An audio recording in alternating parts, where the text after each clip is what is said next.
আসসালামু আলাইকুম সবাইকে। আমরা যখনই ইউরোপের কোনো দেশে উচ্চশিক্ষার কথা ভাবি, আমাদের মাথায় সবার আগে আসে বিশাল অঙ্কের টিউশন ফির কথা। কিন্তু আপনি কি জানেন, বর্তমান সময়ে মাত্র 4 থেকে 5 লক্ষ টাকা বাজেট নিয়ে আপনি ইউরোপের দেশ হাঙ্গেরিতে আপনার উচ্চশিক্ষার যাত্রা শুরু করতে পারবেন। কম টিউশন ফির পাশাপাশি এই দেশটিতে আইএলটিএস স্কোর ছাড়াই উচ্চশিক্ষার সুযোগ আছে। আজকের এই ভিডিওতে আমি আপনাদের সঙ্গে আলোচনা করব কিভাবে সঠিক পরিকল্পনা এবং ইউনিভার্সিটি নির্বাচনের মাধ্যমে আপনি আপনার এই স্বপ্ন পূরণ করতে পারবেন। আর তাছাড়া আরও আলোচনা করব পড়াশোনার পাশাপাশি পার্ট টাইম জবে আপনি কত টাকা ইনকাম করতে পারবেন। তো মূল আলোচনা শুরু করি। মূল আলোচনার প্রথমেই কথা বলবো সাশ্রয়ী টিউশন ফি ও সঠিক ইউনিভার্সিটি নির্বাচনের বিষয়ে। কম বাজেটে হাঙ্গেরি আসার প্রথম এবং প্রধান শর্ত হল রাজধানী বুদাপেস্টের মায়া কাটিয়ে আঞ্চলিক শহরগুলোর ইউনিভার্সিটি নির্বাচন করা, যেখানে পড়াশোনা এবং থাকার খরচ অনেক কম। হাঙ্গেরির ইউনিভার্সিটিগুলোতে বাংলাদেশি শিক্ষার্থীদের জন্য সবথেকে বড় আকর্ষণ হলো এখানকার সাশ্রয়ী টিউশন ফি। উদাহরণস্বরূপ, university of Debrecen, university of জেগেদের মতো প্রতিষ্ঠানগুলোতে ব্যাচেলার্স বা মাস্টার্স প্রোগ্রামে টিউশন ফি সেমিস্টার প্রতি সাধারণত 1500 থেকে 2500 ইউরোর মধ্যে সীমাবদ্ধ থাকে। বাংলাদেশি টাকা এটি বছরে প্রায় 2 থেকে 3.5 লক্ষ টাকার মতো, যা ইউরোপের অন্য যে কোনো দেশের তুলনায় অনেক কম।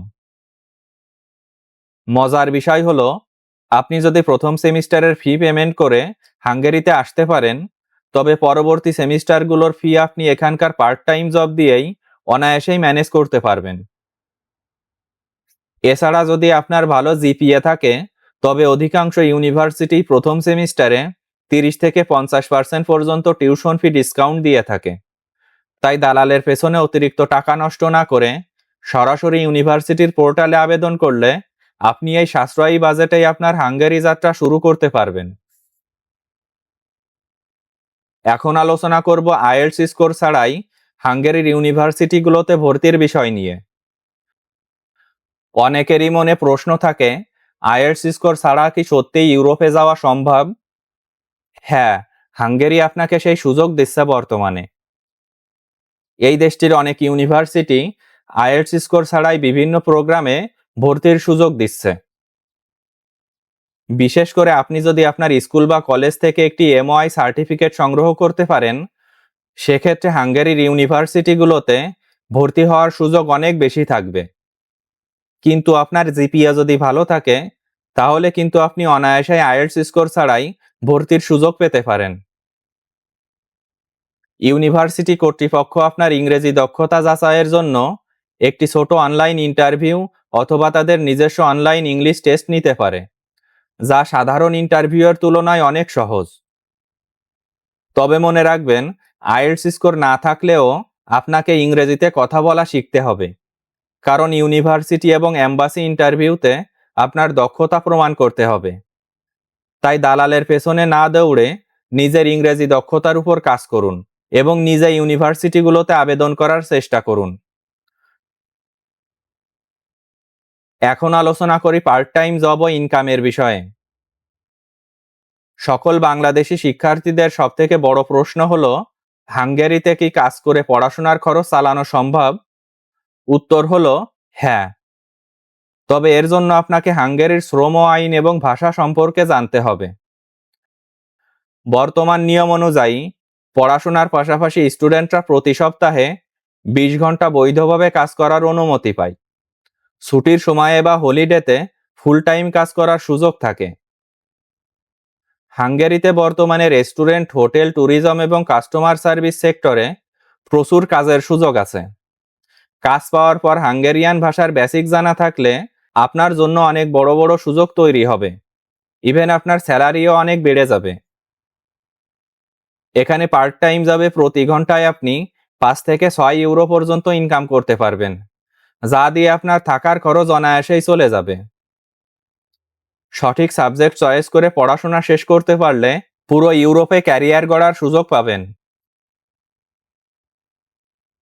ভিসা আবেদন ও ব্যাংক সলভেন্সির বিষয়ে এখন আপনাদের সঙ্গে আলোচনা করি।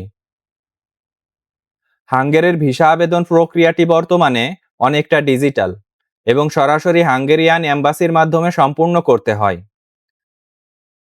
এই দেশটির ভিসা প্রসেস নিয়ে বাংলাদেশে অনেক ভুল তথ্য ছড়ানো হয়, কিন্তু আজ আমি আপনাদের সঙ্গে নিজের রিসার্চ এবং অথেন্টিক তথ্যের ভিত্তিতে একেবারে অথেন্টিক গাইডলাইন দেওয়ার চেষ্টা করব। ভিসা আবেদনের জন্য প্রথম কাজ হলো ইউনিভার্সিটির অফার লেটার সংগ্রহ করা এবং টিউশন ফি পরিশোধ করা। এরপর আপনাকে ঢাকায় হাঙ্গেরি ভিসা অ্যাপ্লিকেশন সেন্টারে অ্যাপয়েন্টমেন্ট নিতে হবে। ভিসা আবেদনের জন্য ডকুমেন্ট চেকলিস্টে যা যা প্রয়োজন হবে: আপনার অরিজিনাল পাসপোর্ট, যার মেয়াদ অন্তত 1 বছর থাকতে হবে। দ্বিতীয় নম্বরে ইউনিভার্সিটির অ্যাকসেপ্টেন্স লেটার, এবং তার সঙ্গে সঙ্গে প্রয়োজন হবে ব্যাংক স্টেটমেন্ট ও সলভেন্সি সার্টিফিকেট। আর তাছাড়া প্রয়োজন হবে police clearance certificate. Police clearance সার্টিফিকেটের সঙ্গে সঙ্গে প্রয়োজন হবে একাডেমিক সার্টিফিকেট এবং মার্কশিট, যা অবশ্যই শিক্ষা বোর্ড, শিক্ষা মন্ত্রণালয় এবং পররাষ্ট্র মন্ত্রণালয় থেকে সত্যায়িত হতে হবে। এছাড়া হাঙ্গেরিতে আপনি কোথায় থাকবেন তার অ্যাকোমোডেশন প্রুফ ভিসা আবেদনের সময় জমা দিতে হবে। ভিসা প্রসেসিং সময় সাধারণত 15 থেকে 30 কার্যদিবস হতে পারে। সর্বশেষ আলোচনা করব হাঙ্গেরিতে একজন স্টুডেন্টের জীবনযাত্রার ব্যয় নিয়ে। এই দেশটিতে আপনার মান্থলি খরচ কত টাকা হবে তা সম্পূর্ণ নির্ভর করে আপনার লাইফ স্টাইল এবং আপনি কোন এলাকায় থাকছেন তার উপর। আপনি যদি রাজধানী বুদাপেস্টের বাইরে থাকেন, তবে প্রতি মাসে 350 থেকে 400 ইউরোর মধ্যে খুব ভালোভাবে থাকা খাওয়া সম্ভব। ইউনিভার্সিটির ডরমিটরিতে থাকাটাই সবথেকে সাশ্রয়ী উপায়, যেখানে খরচ হবে প্রতি মাসে 100 থেকে 150 ইউরো পর্যন্ত। আপনি যদি বন্ধুদের সাথে শেয়ারিং রুম বা অ্যাপার্টমেন্টে থাকতে পারেন, তবে আরও কম খরচে জীবনযাপন করা সম্ভব। সামগ্রিকভাবে আপনি যদি একটু হিসেবি হন, তবে 4 থেকে 5 লক্ষ টাকার প্রাথমিক বাজেট দিয়ে আপনি হাঙ্গেরিতে আপনার যাত্রা শুরু করতে পারবেন।